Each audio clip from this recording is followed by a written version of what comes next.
আসসালামু আলাইকুম। অনলাইন বাংলা ক্লাসে স্বাগত জানাচ্ছি আমি মাসুদুর রহমান। আশা করি সবাই ভালো আছো। মুঘল সম্রাট হুমায়ুন বাংলার নাম দিয়েছিলেন জান্নাতাবাদ বা স্বর্গরাজ্য। সম্রাট আওরঙ্গজেব বাংলাকে বলেছেন জাতির স্বর্গ। রবীন্দ্রনাথ ঠাকুর বাংলাকে বলেছেন সোনার বাংলা। বাংলার অধিকাংশ ঐতিহাসিক বিশ্বাস করেন যে প্রাচীন ও মধ্যযুগের বাংলার মানুষ সচ্ছল ছিল।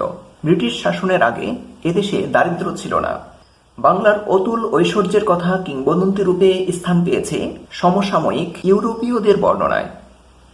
তবে 40-এর দশকে এসে সুকান্ত ভট্টাচার্য বললেন, ক্ষুধার রাজ্যে পৃথিবী গদ্যময়, পূর্ণিমা চাঁদ যেন ঝলসানো রুটি। ওই কালের গল্প, উপন্যাস, কবিতা, নাটক ও চিত্রকলায় ফুটে উঠল বাংলার বাস্তব প্রতিচ্ছবি। 50-এর মন্বন্তর বিষয়ক সাহিত্যে যে চিত্র অঙ্কিত হয়েছে তা কি কবির কল্পনা নাকি ওই কালের বাস্তব চিত্র?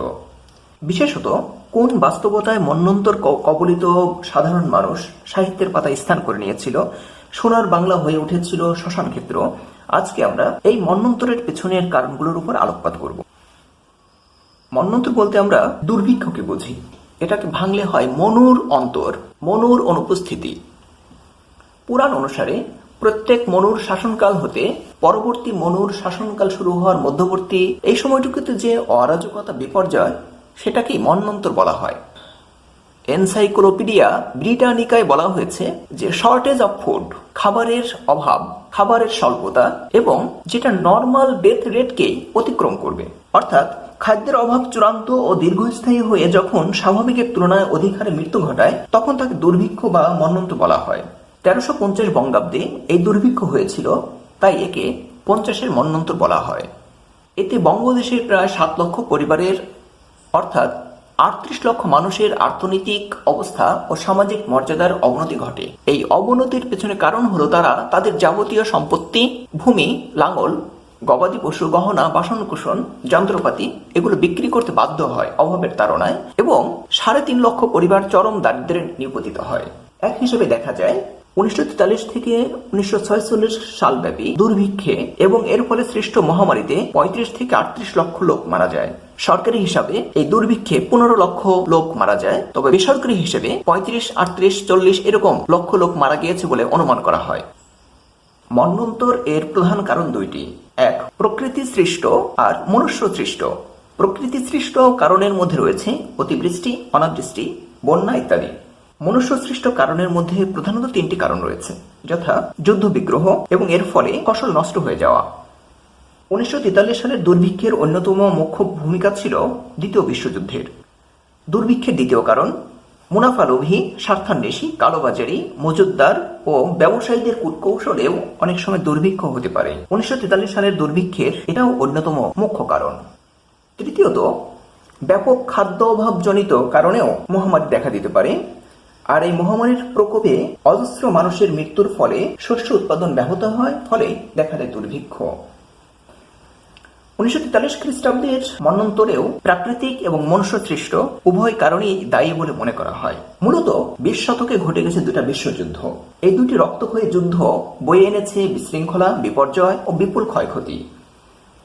প্রথম বিশ্বযুদ্ধে বাংলার মানুষ বিশেষ ক্ষতিগ্রস্ত হয়নি, কিন্তু দ্বিতীয় বিশ্বযুদ্ধ বাংলার সামাজিক, অর্থনৈতিক, রাজনৈতিক, সাংস্কৃতিক নানা দিককে নানাভাবে প্রভাবিত করেছে। মানুষ যুদ্ধ পরিস্থিতির সুযোগ নিয়ে অর্থগৃহীণ পিশাচে রূপান্তরিত হয়ে মানুষকে শোষণ করতে শুরু করেছিল। সেই সময় সরকার একটু সচেতন হলেই এই ভয়ঙ্কর বিপর্যয়ের হাত থেকে বহুলাংশে রক্ষা পাওয়া যেত। কিন্তু প্রথমে ব্রিটিশ সরকার দুর্ভিক্ষকে স্বীকার করতেই সম্মত হয়নি, ফলে বিপর্যয় এড়ানো সম্ভব হয়নি। তখনকার পত্রপত্রিকা এবং দেশের বুদ্ধিজীবী সম্প্রদায় এই দুর্ভিক্ষের জন্য মুষ্টিমেয় মানুষের কায়েমি স্বার্থকেই দায়ী করেছে। 1943 খ্রিস্টাব্দের 22 আগস্ট দি স্টেটসম্যান পত্রিকায় এই ছবিটা মুদ্রিত হয়, ফলে দুর্ভিক্ষ গোপন রাখার সরকারি চেষ্টা ব্যর্থ হয়। তোমরা নিশ্চয়ই জানো এই সময়ে সরকার বলতে ব্রিটিশদের বোঝানো হয়েছে, কারণ তখন ভারতীয় উপমহাদেশ ব্রিটিশের অধীনে ছিল। বস্তুত 43-এর মন্বন্তরের পেছনে প্রকৃতি সৃষ্ট ও মনুষ্য সৃষ্ট উভয় কারণই বিদ্যমান ছিল। প্রকৃতি সৃষ্ট কারণ হিসেবে বলা যায় 1942 খ্রিস্টাব্দে অনাবৃষ্টির জন্য এবং বর্ষা দেরিতে আসায় ধান চাষে বিঘ্ন ঘটে। এরপর পূর্ব বাংলার বন্যা এবং পশ্চিম বাংলায় প্রবল ঘূর্ণিঝড় ও জলোচ্ছ্বাসের ফলে মেদিনীপুর, 24 পরগনা ও হুগলি জেলায় ব্যাপক ক্ষতি সাধিত হয়। তোমরা নবান্ন নাটকে যে আমিনপুরের ঘটনা শুনে থাকো সেটা মূলত মেদিনীপুরের বন্যা এবং পারিপার্শ্বিক বাস্তবতাকে ধারণ করেছে। 1942 খ্রিস্টাব্দের অক্টোবর মাসে উপকূলীয় জেলাসমূহে 3200 বর্গমাইল এলাকা জুড়ে প্রচণ্ড ঘূর্ণিঝড় আঘাত হানে, যার ফলে ক্ষেতের আমন ধানের বিপুল ক্ষতি হয়। জিওফিজিক্যাল রিসার্চ লেটার জার্নালে প্রকাশিত একটা গবেষণা প্রতিবেদন অনুযায়ী এই দুর্ভিক্ষের পিছনে প্রাকৃতিক কারণ খুঁজে পায়নি ভারতীয় ও মার্কিন গবেষকদের একটি দল। এই দুর্ভিক্ষের জন্য আবহাওয়া নয়, বরং তৎকালীন ব্রিটিশ প্রধানমন্ত্রী উইনস্টন চার্চিলের অমানবিক নীতি দায়ী ছিল বলে মত প্রকাশ করেছেন এই গবেষক দল। জার্মান প্রবাসী বাঙালি মধুশ্রী মুখার্জি একটা বই লিখেছেন যার নাম চার্চিলস সিক্রেট ওয়ার বা চার্চিলের গোপন যুদ্ধ। তিনি এই বইতে প্রমাণ করেছেন, বিভিন্ন তথ্য উপাত্ত দিয়ে দীর্ঘদিনের গবেষণায় প্রমাণ করেছেন যে চার্চিল নিজে সরাসরি বাংলার মন্বন্তরের জন্য দায়ী ছিলেন। এক্ষেত্রে একটা বিষয় মনে রাখবে, 1942 খ্রিস্টাব্দের আগ পর্যন্ত মায়ানমারকে শাসন করত ব্রিটিশরা। তবে 1942 সালের মে মাসে জাপান মায়ানমারকে দখল করে নেয়। আর মায়ানমার বাংলাদেশের নিকটবর্তী হওয়ার কারণে বাংলাদেশ কিছু জটিলতায় পড়ে বা ভারতীয় উপমহাদেশ জটিলতার মধ্যে পড়ে যায়। বার্মার পতন বাংলাকে যুদ্ধক্ষেত্রে নিকটে নিয়ে আসে, ফলে প্রদেশে অভূতপূর্ব মাত্রায় সামরিক ও বেসামরিক নির্মাণ কাজ শুরু হয়, অর্থাৎ যুদ্ধের প্রস্তুতি স্বরূপ বিভিন্ন কাজ শুরু করা হয়। ওই সময়ে চাউল আমদানি করা হতো বার্মা থেকে। জাপান অধিকৃত বার্মা কখনোই শত্রু দেশে রপ্তানি করবে না চাউল। শত্রুর দেশে চাউল রপ্তানি করতে তারা রাজি হয়নি বা চাউল রপ্তানি বন্ধ করে দিয়েছে। এই যে চাউল রপ্তানি বন্ধ করে দেওয়া, আকস্মিকভাবে বন্ধ করে দেওয়া, এটা আমাদের দুর্ভিক্ষের একটা গুরুত্বপূর্ণ কারণ।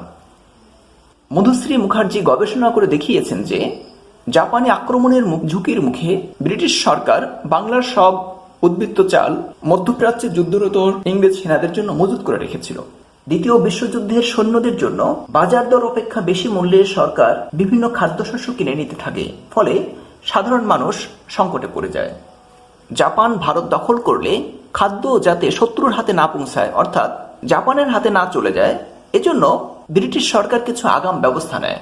যেমন দেখো, পূর্ববঙ্গ থেকে চাল রপ্তানিতে ব্যবহৃত পণ্যবাহী ছোট ছোট নৌকাগুলো এবং গরুর গাড়ি বাজেয়াপ্ত করা হয়। নৌকা এবং গরুর গাড়ি বাজেয়াপ্ত করে যেন এই চাউল রপ্তানি করতে না পারে, খাদ্য সরবরাহ করতে না পারে, সৈন্যরা যেন সংকটে পড়ে যায়। এতে চাল বা খাদ্য বিতরণ ব্যবস্থা ভেঙে পড়ে বা সরবরাহ করা কঠিন হয়ে পড়ে। যুদ্ধরত ইংরেজ সেনাদের জন্য খাদ্যের যোগান নিশ্চিত করতে চাউল তো কেনা হচ্ছিলই, জাপানি আক্রমণের মুখে এই কেনার গতিবেগ আরো বেড়ে যায়। সাধারণ মানুষের কাছ থেকে, সাধারণ চাষিদের কাছ থেকে বেশি দামে সরকার কিনে নিতে থাকে।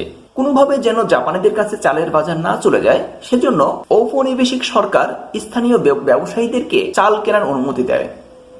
দুর্ভিক্ষের তৃতীয় কারণ হিসেবে বলা যায় সরকারের পোড়ামাটি নীতি গ্রহণ। জাপানি সৈন্যদের শুকিয়ে মারার নীতি চাষিদের নিঃস্ব করে বেশি মূল্যে চাল কিনে নেয়, ক্ষেতের ধান নষ্ট করে দেয় এবং সরকারের এই খাদ্যশস্য ও যানবাহন বাজেয়াপ্ত করার নীতি জনগণকে আতঙ্কিত করে তোলে। তোমরা বিজন ভট্টাচার্যের নবান্ন নাটক পড়ে থাকবে। এই নাটকে দেখবে একটা আতঙ্কজনক আবহ বিরাজ করছে নাটকের শুরুতেই, এবং নাটকের প্রধান চরিত্র, প্রধান সমাদদার, উনি ধান পুড়িয়ে দিয়েছেন। এত কষ্ট করে ফলানো ধান সরকারকে দেবে না, এজন্য সে ধান পুড়িয়ে দেয়। বিপদের সুযোগ নিয়ে হারু দত্ত অল্প দামে জমি কিনে নিতে চায়। কালীধন নারী ব্যবসা করে, বিনোদিনীকে বিক্রি করে দেওয়া হয় এবং কুকুরের সাথে ডাস্টবিন থেকে ভাগাভাগি করে খাবার খাওয়া। নাটকের শেষ পর্যায়ে আবারও আশঙ্কা যে পুলিশ এসে ধান নিয়ে যাবে। এগুলো ওই সময়ের গল্প উপন্যাসে একটা সাধারণ বিষয়। চতুর্থ কারণ হিসেবে বলা যায় সময় মতো উপযুক্ত পরিমাণ খাদ্যশস্য আমদানির অভাব। 1943 খ্রিস্টাব্দের জুলাই মাসে ভারত থেকে ব্রিটেনে প্রস্তাব পাঠানো হয় যে বাংলাকে দুর্ভিক্ষ থেকে রক্ষার জন্য মাসে অন্তত 80,000 টন খাদ্যশস্য পাঠানো চাই। চার্চিল সেই অনুরোধ নাকচ করে দিয়েছিলেন। চার্চিলের এই অস্বীকৃতির পটভূমিতে মার্কিন যুক্তরাষ্ট্র এবং অস্ট্রেলিয়া ত্রাণ পাঠানোর উদ্যোগ নিয়েছিল, কিন্তু চার্চিল ও তার মন্ত্রীরা সে অনুমতিও দেননি। চার্চিলের এই সিদ্ধান্তে খুশি ছিলেন না ভারতে কর্মরত তৎকালীন ব্রিটিশ কর্মকর্তারাও। তৎকালীন ভাইসরয় লর্ড লিনলিথগো মনে করেছিলেন যে খাদ্যশস্য আমদানি হতে যাচ্ছে বাংলায়, শুধু এই খবরটা ছড়িয়ে দিলেও মজুতদারির প্রবণতা কমে যেত এবং চাউলের দাম কমে আসত। অমর্ত্য সেন দুর্ভিক্ষ ও দারিদ্র গ্রন্থে 50-এর মন্বন্তরের কথা বলতে গিয়ে 7টি কারণের প্রসঙ্গ এনেছেন। তার মধ্যে একটা হলো চার্চিলের নিষ্পৃহতা। তিনি এটাকে গুরুত্ব দেননি। বাংলার কৃষক কোল নিশ্চিহ্ন হয়ে যাচ্ছে তার নীতির কারণে, চার্চিলের নীতির কারণে। একথা শোনার পর চার্চিল বলেছিলেন, গান্ধী কি বেঁচে আছে এখনো? সে মারা যায় না কেন? তার এই বিদ্বেষের পেছনে একটা কারণ আছে। ওই সময়ে গান্ধী একটা আন্দোলন শুরু করেছিলেন, ভারত ছাড়ো আন্দোলন বা ভারত ছাড় আন্দোলন, কুইট ইন্ডিয়া মুভমেন্ট, যেটা ইতিহাসে আগস্ট আন্দোলন নামে আলোচিত। ওই সময়ে এটা ছিল ব্রিটিশদের ভারত ছাড়ার একটা দাবি, যেটা মহাত্মা গান্ধী পরিচালনা করেছিলেন। 1942 খ্রিস্টাব্দের 8ই আগস্ট ভাষণে তিনি বলেন, করেঙ্গে নয় মরেঙ্গে, হয় করব না হয় মরব, হয় সফল হব না হলে মরব। এই আন্দোলনে 2000 এর বেশি আন্দোলনকারী নিহত হয় এবং 60,000-এর বেশি গ্রেপ্তার হয়। এভাবে তিনি এই আন্দোলনকে দমন করেছিলেন। এরপর থেকেই একটা বিদ্বেষ কাজ করেছিল। এই আন্দোলনের পটভূমিতে একথা অনুমান করা যায় যে তিনি অবশ্যই আমাদের প্রতি রুষ্ট ছিলেন, আর এ কারণে আমাদেরকে ভাতে মারার একটা প্ল্যান করেছেন বা আমাদের দমন করার এটা একটা দারুণ সুযোগ বলে মনে করেছেন। দুর্ভিক্ষের পঞ্চম কারণ হিসেবে বলা যায় মজুতদারি, চোরাকারবারি ও কালোবাজারির প্রভাব। চালের অস্বাভাবিক মূল্যবৃদ্ধির জন্য অংশত দায়ী ছিল খাদ্য সরবরাহে ঘাটতি, এবং তার চেয়ে বেশি গুরুত্বপূর্ণ ছিল মানুষের অন্যান্য অসাধু ইচ্ছা এবং কর্মকাণ্ডগুলো। দুর্ভিক্ষ তদন্ত কমিশনের অভিমত ছিল যে প্রায় 3 সপ্তাহের প্রয়োজনীয় চাল সরবরাহে ঘাটতি ছিল, মানে অতি অল্প পরিমাণ, শতকরা 6 ভাগ। তবে ঘাটতি এমন অধিক ছিল না যে দ্রব্যমূল্যের এতটা ঊর্ধ্বগতি অথবা এ কারণে পরবর্তীকালে যে অনাহার ও মৃত্যু ঘটেছে তাকে যুক্তিসঙ্গত প্রতিপন্ন করতে পারে, এত ঘাটতি ছিল না। কারণ 1942 খ্রিস্টাব্দের জানুয়ারি মাসে কলকাতায় প্রতিমণ চাল 6 টাকার কমে বিক্রি হয়েছে। তবে 1943 খ্রিস্টাব্দের মার্চ মাসে প্রতিমণ চাল 15 টাকা থেকে বৃদ্ধি পেয়ে 17ই মে 2 মাসের মধ্যে 31 টাকায় দাঁড়ায়। সংকট বিস্তার লাভ করায় কোনো কোনো জেলায় প্রতিমণ চাউল 100 টাকার উপরে বিক্রয় হয়। 1943 থেকে 44 খ্রিস্টাব্দে দুর্ভিক্ষে মূলত ক্ষতিগ্রস্ত হয়েছিল গ্রাম বাংলা, বিশেষত মজুরি শ্রমের উপর নির্ভরশীল কৃষি শ্রমিক ও অসচ্ছল প্রান্তিক জোটের পরিবারেরা। সরকার এবং অসাধু ব্যবসায়ীদের এই মজুদ করার কারণে দ্রুত গতিতে বাড়তে থাকে চাউলের দাম। একই সঙ্গে বাজারে তা দুষ্প্রাপ্য হয়ে ওঠে। চালের আকাল দেখা দেওয়ায় ভাতের জন্য সারা বাংলায় হাহাকার পড়ে যায়। গ্রাম থেকে গ্রামে ছড়িয়ে পড়ে দুর্ভিক্ষ। বিভিন্ন গ্রাম থেকে তখন বুভুক্ষ হাজার হাজার মানুষ এক মুঠো ভাতের আশায় স্রোতের মতো ছুটছে কলকাতার দিকে। তোমরা সৈয়দ ওয়ালিউল্লাহর ছোট গল্প মৃত্যু যাত্রা পড়ে থাকবে। এ গল্পে দেখা যায় তিনু, করিম, কালু, তোতা, হাজুর মা, হাজুর বাবা সহ অনেকেই একটা যাত্রায় সামিল হয়েছে। সেখানে হাজুর মায়ের মৃত্যু তাদের যাত্রাপথে একটা বাধা সৃষ্টি করে।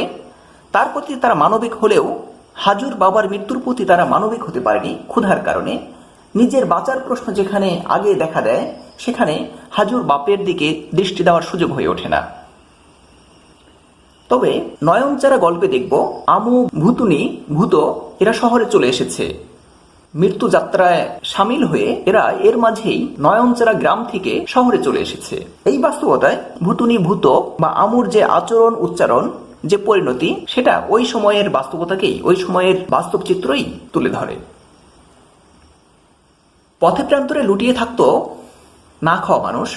এখানে ওখানে পড়ে থাকতে দেখা যায় হাড্ডিসার লাশ। যেখানে সেখানে শিশু সহ কঙ্কালসার মায়েদের মৃতদেহ পড়ে থাকত। আর একই সময়ে ব্রিটিশ কর্মকর্তা ও তাদের তোষামোদে অবস্থাপন্ন ভারতীয় লোকজন, উচ্চ মধ্যবিত্ত বাঙালিরা বাড়িতে বসে দিব্যি খেয়ে পড়ে বেঁচেছিল। অর্থাৎ তাদের আর্থিক অবস্থা তাদের আরো উন্নতির কারণ হয়েছে এবং তারা নিশ্চিন্তে আনন্দ ফুর্তিতে দিন কাটিয়েছে। নারায়ণ গঙ্গোপাধ্যায়ের একটা গল্প আছে, হার। এই গল্পে ধনী রায় বাহাদুর এল চ্যাটার্জির বাসভবনের পাশে বুভুক্ষুর চিৎকার, নিরন্ন মানুষের দল যখন দুটো ভাতের জন্য আকুল, তখন তারই পাশাপাশি ধনীরা নির্ভাবনায়, বিলাসিতায় নিশ্চিন্তে বসবাস করে। তাদের কিছুই মনে হয় না, এই নিরন্ন মানুষগুলোর কথা ভুলেও ভাবে না তারা। এরকম একটা চিত্র তুলে ধরেছেন নারায়ণ গঙ্গোপাধ্যায় তার হার গল্পে। দুর্ভিক্ষের ষষ্ঠ কারণ হিসেবে বলা যায় প্রশাসনিক ত্রুটি।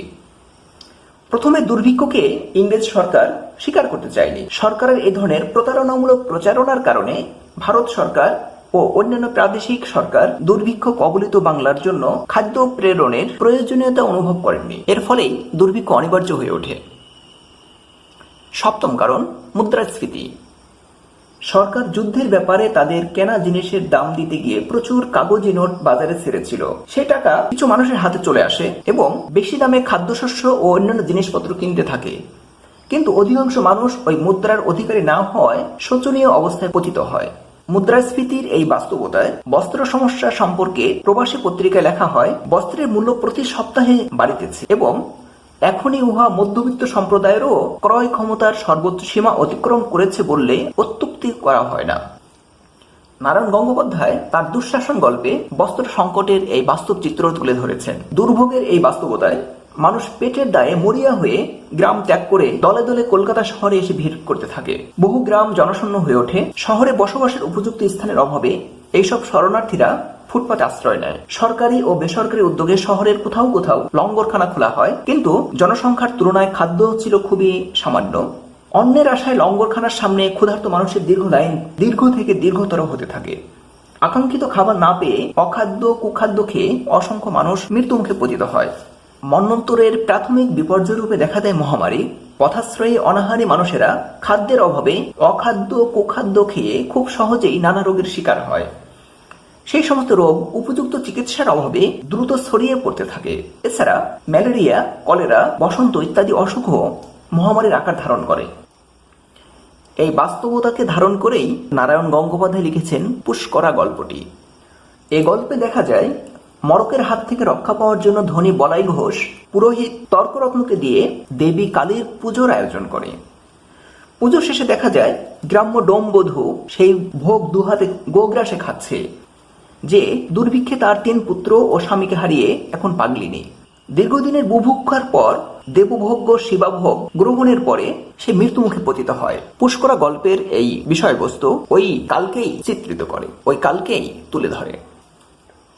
এভাবেই মৃত্যু হতে থাকে অসংখ্য মানুষের। সৎকারের আনুষ্ঠানিকতা তো দূরের কথা, মাটি চাপা দেওয়া হলো অথবা মৃত দেহগুলো নদীতে বা বিলে ফেলে দেওয়া হলো। মৃত্যু যাত্রা গল্পে এরকম একটা দৃশ্য রয়েছে। এরকমই নারকীয় দৃশ্যের বর্ণনা পাওয়া যায় দুর্ভিক্ষকালীন বাংলা সাহিত্যে ও শিল্পের আঁকা চিত্রসমূহে।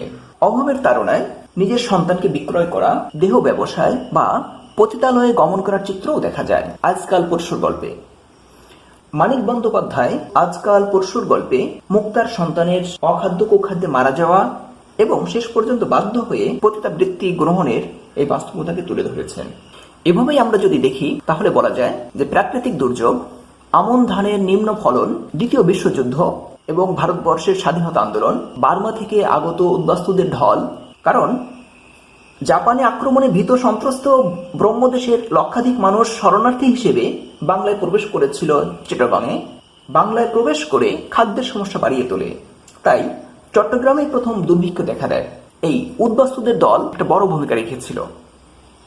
চাল সংগ্রহ ব্যবস্থার ত্রুটি, উৎপাদনকারী ভোক্তা ব্যবসায়ীদের অসাধু প্রবণতা এবং মুদ্রাস্ফীতি এবং যুদ্ধের খরচ মেটানোর নানা অপকৌশল, এগুলোর মধ্য দিয়ে দেখব একটা খারাপ সময় তৈরি হয়েছে। একটা জাতির জন্য একটা অশনি সংকেত দৃশ্যমান হয়েছে, একটা নারকীয় পরিবেশ তৈরি হয়েছে। কারো কোনো প্রশ্ন বা সমস্যা থাকলে কমেন্ট বক্সে জানাও, আর কোনো ভুল চোখে পড়লে সেটাও কমেন্ট বক্সে জানাবে। বস্তুত জীবনে কঠিন বাধাসমূহ আসে তোমাকে ধ্বংস করতে নয়, বরং আসে তোমার ভিতরে লুকানো অমিত শক্তি ও সম্ভাবনাকে অনুধাবন করাতে। বাধাসমূহকে দেখাও যে তুমিও কম কঠিন নও। বিপদে ভেঙে পড়ো না, নতুন করে প্রস্তুতি নাও, যুদ্ধের জন্য তৈরি হও, সামনে এগিয়ে যাও। সবাই ভালো থাকো এই কামনায় আজকের মতো এখানেই শেষ করছি। আসসালামু আলাইকুম।